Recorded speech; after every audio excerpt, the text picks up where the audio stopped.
ni kuki Imana Data yurije Yezu mu ijuru ikamuvyagiza iburyo bwayo? Ni kuki Imana Data yurijwe Yezu mu ijuru ikamuvyagiza iburyo bwayo? Ni vyiza kumenya igituma kugira ngo nawe umenye ikizotuma Imana ikuduza mu ijuru ikakuvyagiza iburyo bwayo.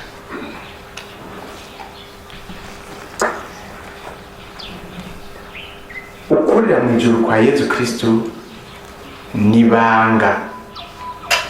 Tuvuze ibanga si ukuvuga ikintu kinyegeje, ahubwo no kuvuga ikintu kirengera ubwenge bw'abantu. Mu yindi mvugo bavuga ngo ni kinyegezwa. Mugabe iryo jambo kinyegezwa ucumenga ni ibintu bihishije Imana itashatse ko tumenya.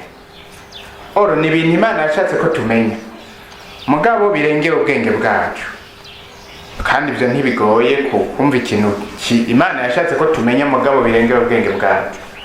Ndazi ko nk'ubu uwo nobwira ntinsigura icare cy'ubuzima muri mwebwe, hari uwo baye ushobora kubisigura, ariko urafise ubuzima wewe, ariko wowe usigura, ariko urabufise, ariko wowe usigura.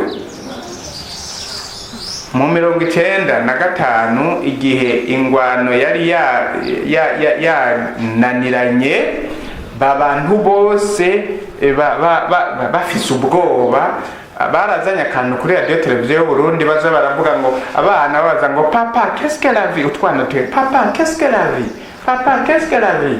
Hari nakagiye kubaza umupatiri ngo monsieur l'abbé qu'est-ce que la vie. Umupatiri ndibuka yarakoresha ibintu bya filozofi arasigura, mu mpera wamenga nta na kimwe yavuze. Abagiye gusigura bose, abaganga bagaye gusigura uko bashobora.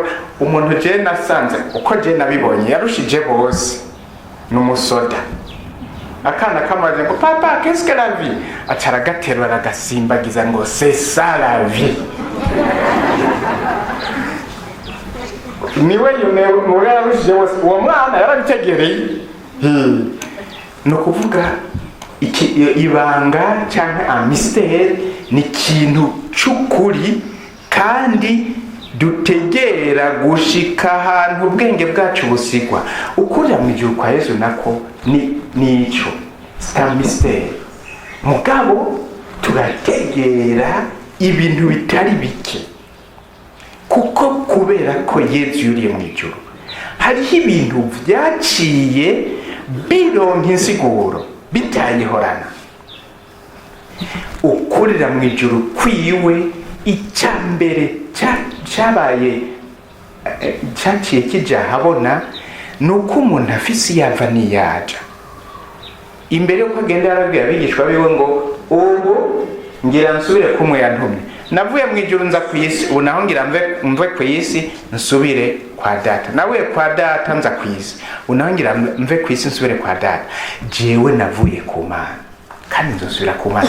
Kuva Yesu yuriye mu ijuru ico ndakizi.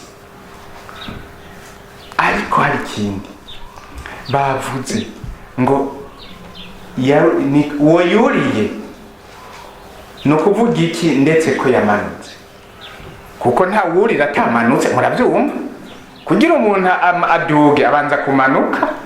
Uwo yaduze niwe nyene yamanutse. None yaduze kubera iki? Pawulo yatubwiye ngo yaduze mu ijuru kugira ngo anengesereze byose, kugira ngo anengesereze byose. Kunengesereza muri ruca rico kugira ngo byose binengesere. Mu gifaransa bavuze ngo pour combler toutes choses. Kubera ko Yesu yuriye mu ijuru, il peut combler toutes les personnes, il peut combler toutes les choses. No kuvuga ubu Yesu arashobora kunyuzuza, nawe arashobora kukuzuza. Ataruriye mu ijuru yashobora kugumana nabo muri Israeli gusa, bajya babana. Agiye mu Bugarire abo mu Yudeya ntibamuronka, agiye mu Yudeya abo mu Bugarire ntibamuronka, agiye mu Bugarire abi Nazareti ntibamuronka. Muribuka ko bigeze no kuza kumurondera abavyeyi nyina wiwe ngo na bene wabo baraje kumurondera ntibashaka kumuronka, kuko ico gihe ntiyari bwashobore kunengesereza byose, yari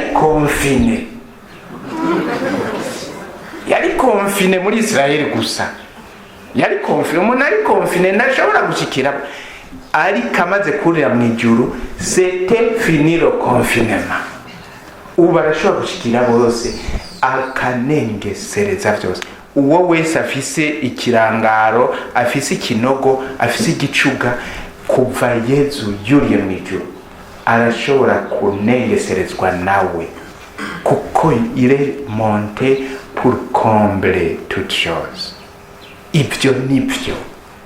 Ariko hari ikindi Yezu yadukoreye mu kurira mu ijuru, nuko kamere muntu yavyagiye iruhande y'Imana. Kamere muntu yavyagiye iruhande y'Imana. Ibyo rero ndabivuze gutyo mwese ntimuca mubona ico aricyo, mugabo nk'ubu uwo kubwira wewe yuko mushikawe canke musaza uwo muvukana, dufate bwiyanizwe turavuga mushiki na musaza, tukavuga uwo muvukana agomba kubakana n'umuhungu canke umukobwa wa president des Etats-Unis. Uwo muvukana agomba yubakane n'umukuru w'igihugu ca Leta Zunze Ubumwe za Amerika. Washaka kwimvira kuzoguma uko wahora? Waguma uko wahora? Uguma uko wahora? Ntushaka kuguma uko wahora? Mbere ushima utaguma uko wahora? Umukuru w'igihugu cy'u Burundi acarondera abacungera urugo rwawe.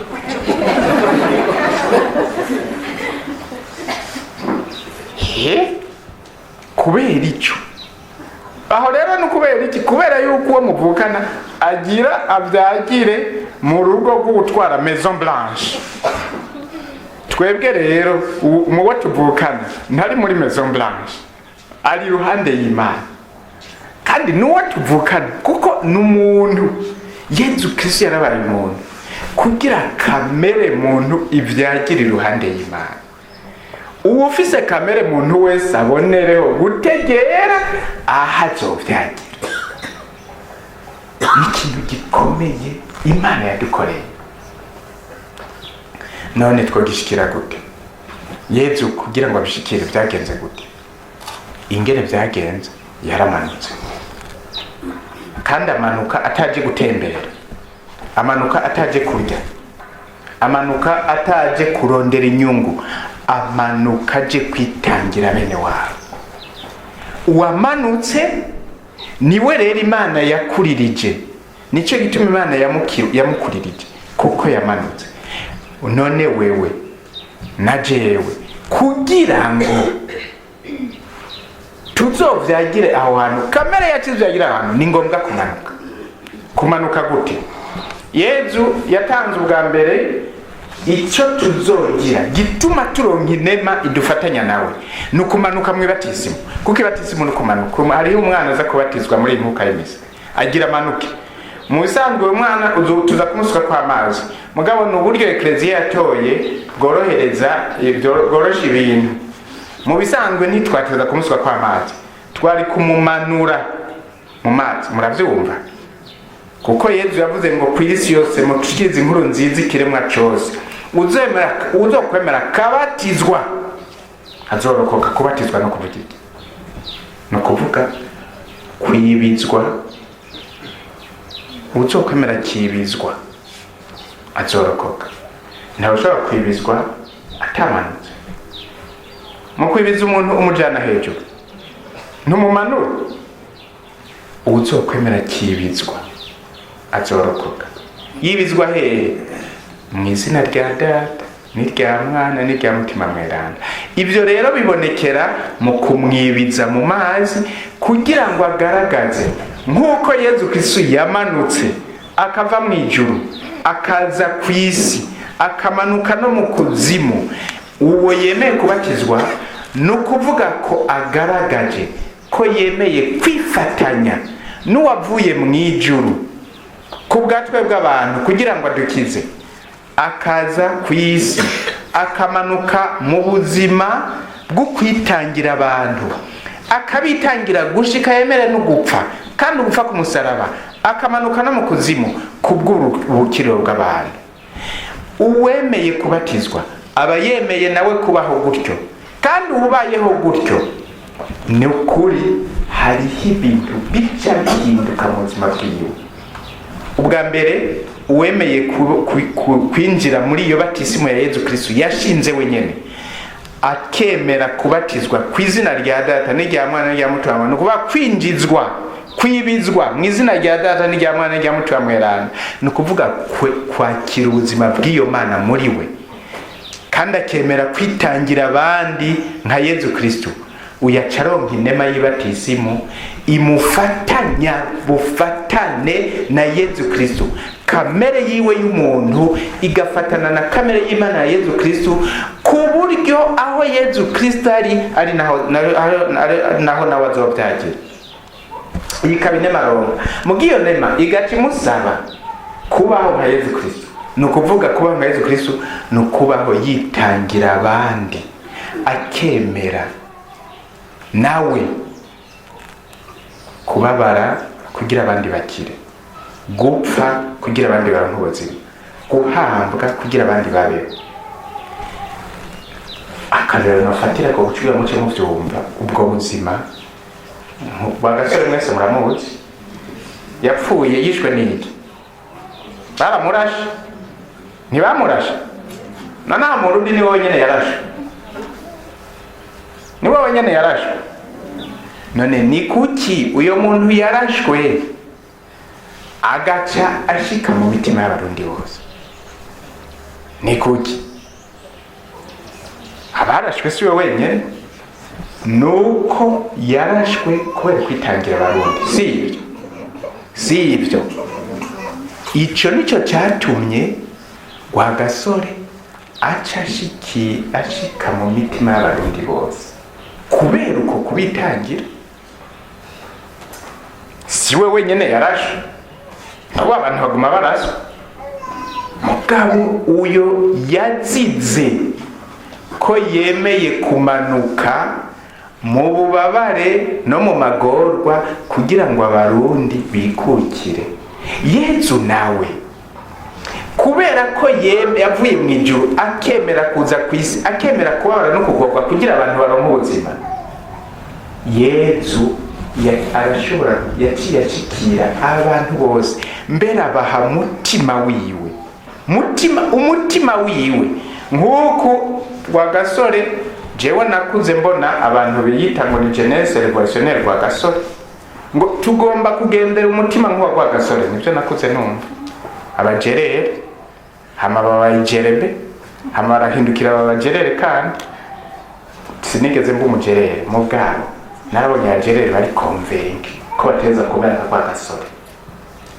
Uyo mutima bawukuye kubera ko Rwagasore yamanutse. Mwebwe muracari bato, mwebwe mukiri bato, usanga ikintu mwihatira munyotewe nuko mwoba abantu barurangiranwa. Nivyo canke hari umwe mwishaka kwibera imbunuza gusa ntihagire n'umwe abamenyeka. Imbunuza n'imbundege ntihagire n'umwe. Imbundege ni uwukiri muto aguma ashaka uko no gushaka kuduga.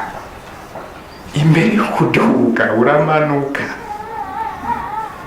Yezu yaduze kuko yamanutse, Rwagasore yaduze kuko yamanutse, abandi bose baduga kuko bamanutse.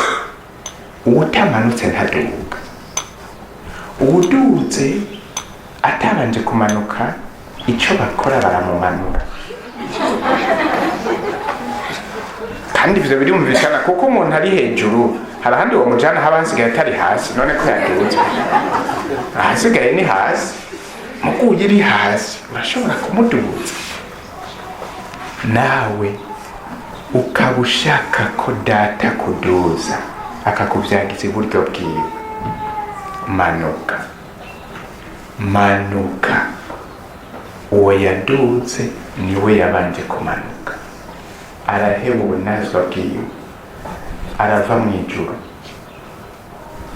ku bwatwe bw'abantu kugira ngo adukize, aremera amagorwa yose. Nico cyatumye Imana imushyira hejuru ya byose, ikamuha izina rirengera amazina yose, kugira ngo mu ijuru, ku isi no mu kuzimu kunyenga bose bakubita ibipfukamiro hasi, kandi ururimi rwose rwemeze ko Yesu Kristo ari we Mukama Segaba, ngo Imana se inazwe.